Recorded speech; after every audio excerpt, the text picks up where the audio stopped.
Hello बच्चों, मैं DK Mishra आपका वेलकम कर रहा हूं। एक नया टॉपिक कैपेसिटर, सेकंड पार्ट है। नया टॉपिक तो नहीं कहूंगा इसे, फर्स्ट पार्ट मैंने इसको 15 मिनट्स का एक छोटा सा वीडियो बनाया था इंट्रोडक्टरी। आज उसी को हम लोग आगे बढ़ाएंगे। अभी तक हम लोग पैरेलल प्लेट कैपेसिटर पढ़े हैं। तो पैरेलल प्लेट कैपेसिटर के बाद आता है पैरेलल प्लेट कैपेसिटर को हम जोड़ें कैसे, सीरीज कॉम्बिनेशन, पैरेलल कॉम्बिनेशन। लेकिन उससे पहले मैं चाह रहा हूं कि आपको स्फेरिकल कैपेसिटर के बारे में थोड़ा सा बता दूं, और स्फेरिकल कैपेसिटर के बारे में बता दूं, फिर सिलेंड्रिकल कैपेसिटर जो सिलेबस में कुछ कुछ में नहीं है, कहीं कहीं है, उसको बता दूं, फिर सीरीज और पैरेलल पे आएंगे। तो स्फेरिकल कैपेसिटर मैं आपको बताने वाला हूं।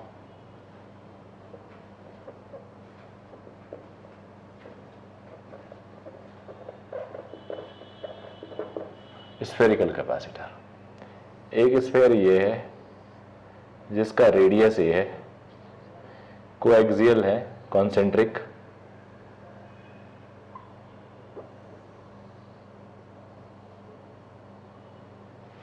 ये थोड़ा टेढ़ा हो गया, ये अर्थ कर दिया, इसका रेडियस b है। यहां हमने प्लस चार्ज दिया। ये मैंने पोटेंशियल वाला जो चैप्टर है मेरा इलेक्ट्रोस्टैट्स का, उसमें ये बताया है कैसे इंडक्शन होता है। यहां माइनस चार्ज आ जाएगा और जितना बाहर जाएगा वो अर्थिंग से खत्म हो जाएगा, ये बता रखा है मैंने। कैपेसिटेंस होता है चार्ज अपॉन पोटेंशियल डिफरेंस। आप ऐसे भी लिख दोगे तो चलेगा, ये पिछले क्लास में पढ़ा दिया है मैंने। Capacitance is charge upon potential difference. अब दो तरीके होते हैं पोटेंशियल डिफरेंस निकालने का। एक तरीका यह होता है कि आप इंटीग्रेट करो,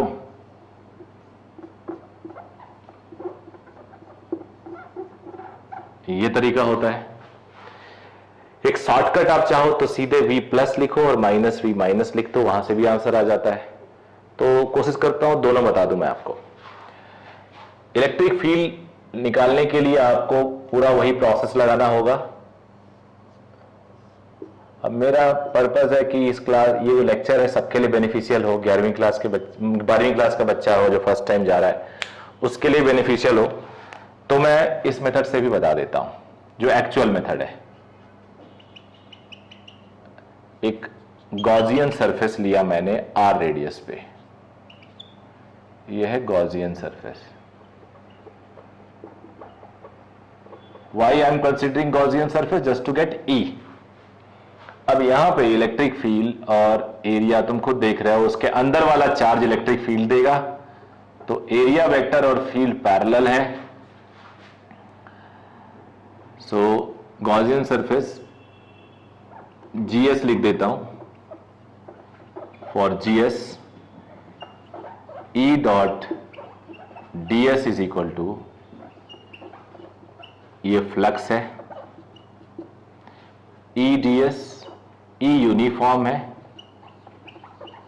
ds बेटा 4 pi r square, and flux is also defined as charge inside upon epsilon naught. So inside is epsilon q। ये दूसरा इक्वेशन, ये तीसरा इक्वेशन। तो अब सेकेंड और थर्ड से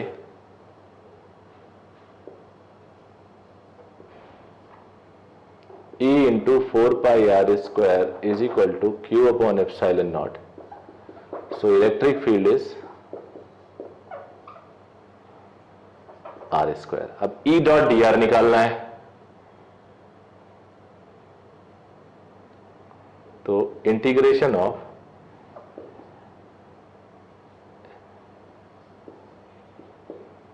E डॉट dr, dr और E एक ही तरफ है तो हट जाएंगे। ये सिंबल गलती से लिख दिया। E dr, लिमिट अभी बताऊंगा मैं। It is q upon 4 pi epsilon not r square dr। So basically q upon 4 pi epsilon not dr upon r square. इसको यहां रोक के मैं लिमिट तुम्हें समझा देता हूं जरा। dr अपॉन आर स्क्वायर का इंटीग्रेशन होता है, रट लेना चाहिए आपको। अब कुछ चीजें रट लोगे तो बेटर रहेगा, जैसे मैं तो हमेशा अपोज करता हूं कि रटना नहीं है, समझना है, बट हर सभी का कंटेस्ट अलग होता है सोचने का, तो कई कई चीजें हमारे दिमाग में होनी चाहिए। ये यहां पे dr लिखा हो सकता है, स्क्रीन विजिबल ना हो,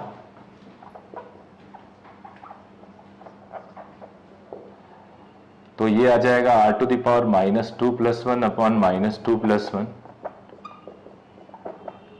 -1 अपॉन r,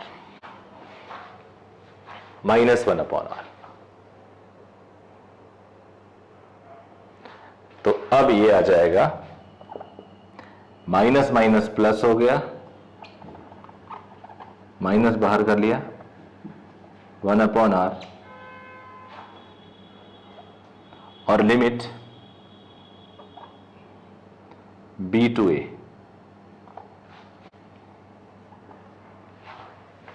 या तो q upon 4 pi epsilon naught A B B minus A, ऐसा लिख सकते हो आप। नोट कर लिया बेटा आप लोगों ने? इसको स्क्रीन को रोक लिया करो और नोट कर लिया करो। अब इसका कॉन्सेप्ट मैं चाहता हूं आपको क्लियर कर दूं, पोटेंशियल डिफरेंस कैसे निकालते हैं। हालांकि पोटेंशियल डिफरेंस का एक वीडियो मैं बनाऊंगा जिसमें कॉन्सेप्ट क्लैरिटी दूंगा कि जैसे लिमिट कैसे लगाते हैं, इनफाइनाइट से R, A to B, delta V V one minus V two लिखा तो क्या लिमिट होगा, थोड़ा और क्लियर करूंगा। बट यहां मैंने जो आपको बताया था, आप लोग ऐसे भी काम चला सकते हो, v plus minus V minus, plus किसका फील्ड है, प्लस को आप लिख सकते हो प्लस का field k q by are, minus का field I am sorry k q by a, minus का field k q by b, minus charge के साथ। अब यहां पे के क्यू बाहर करोगे 1 by a minus 1 by b, k is मतलब 1 upon 4 pi epsilon naught, solve करोगे a B B minus a, तो तुम लोग v plus minus v minus individual potential plus का एक बार माइनस का निकाल के आपस में सम कर लो साइन के साथ, और वो नीचे रख दो, आंसर मिल जाएगा। अब जो c की वैल्यू आई, since c is equal to 4 pi epsilon naught 1 upon a minus 1 upon b, अब मेरे पास अगर एक कैपेसिटर हो जिसका एक ही प्लेट हो, मतलब एक ही सरफेस हो, ये मान लो,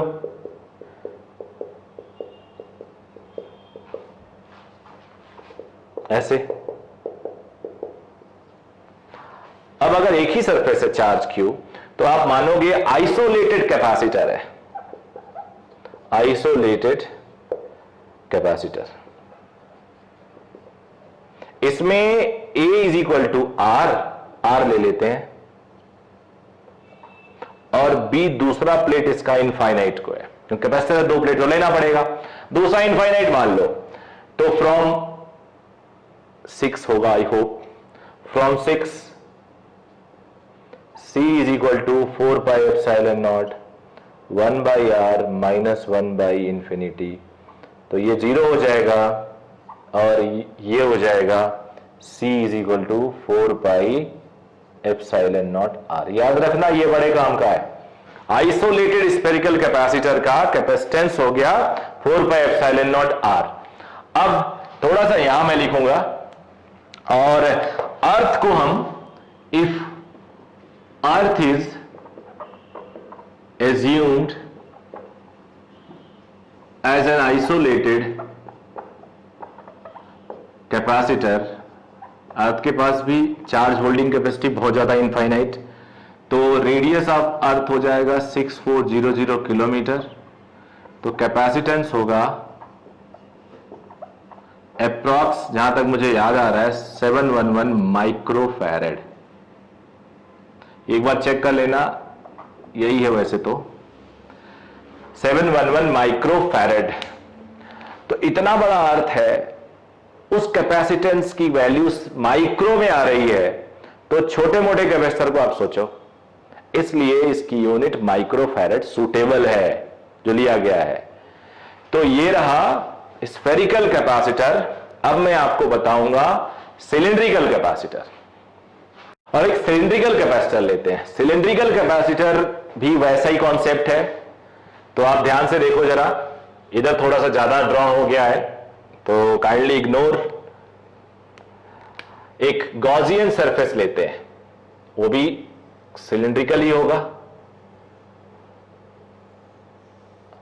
लाइंस ऐसे जा रही होंगी, फील्ड लाइंस परपेंडिकुलर ही हैं, वो सब आप लोग देख चुके हो इलेक्ट्रिक फील्ड फाइंडिंग आउट में। ये जो गॉसियन सरफेस है उसका एरिया और फील्ड ये पैरेलल है, तो फ्लक्स होगा E dot ds, E uniform ds है 2 पाई RL। हालांकि इनर का रेडियस मैंने A माना है और आउटर का रेडियस मैंने B माना है, और जो गॉसियन सरफेस लिया उसका रेडियस R माना है। इंटीग्रेट करेंगे इसको हम लोग। Flux, and flux is also defined as charge upon epsilon naught. तो since E dot ds is equal to charge upon epsilon naught, so it is E into 2 pi RL is equal to charge upon epsilon naught. So electric field is this. अब हम लोग को capacitor निकालना है, उसका formula तो मैं बता चुका हूं। Since capacitance is Q upon delta V, मैंने एक जुगाड़ बता रखा है, V plus minus V, minus भी कर सकते हो। तो हमारा टारगेट है डेल्टा V निकालना। तो ये हो जाएगा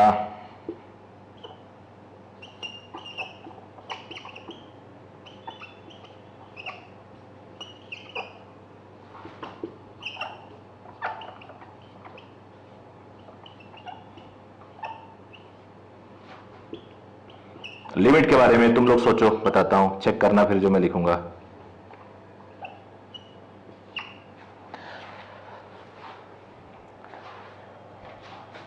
A to B, A to B, A to B, यही रहा होगा आपका भी, पिछले में क्लियर हो गया था। उल्टा बोल गया, माइनस साइन जब है तो B to A होना चाहिए। I am sorry, minus sign यहां से प्लस कर देता हूं।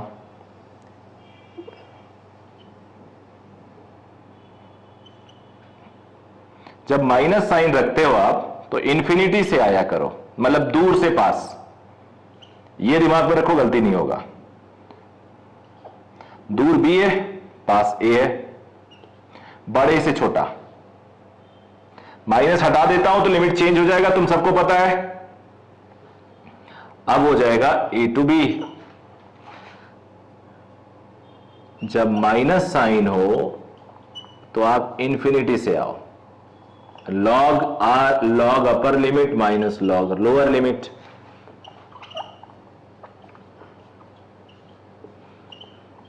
लॉग B अपॉन A हो जाएगा। एक बार फिर से आप लोगों को क्लियर कर देता हूं।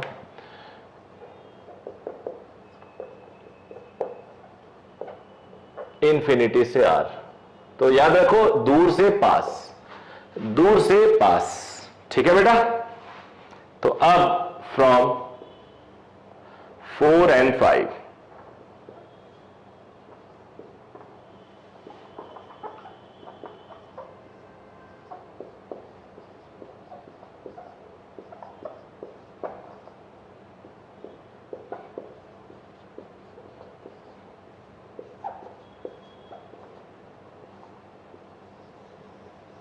ये हो गया, ओके।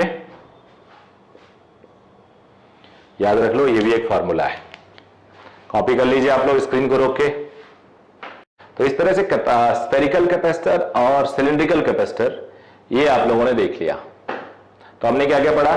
पैरेलल प्लेट कैपेसिटर की डेफिनेशन पढ़ी, कैपेसिटर की डेफिनेशन पढ़ी, पैरेलल प्लेट पढ़ा, उसके बीच में डाइलेक्ट्रिक पढ़ा। डाइलेक्ट्रिक पढ़ने के बाद हमने स्फेरिकल कैपेसिटर देखा। स्फेरिकल कैपेसिटर देखने के बाद हम लोगों ने सिलिंड्रिकल कैपेसिटर देखा।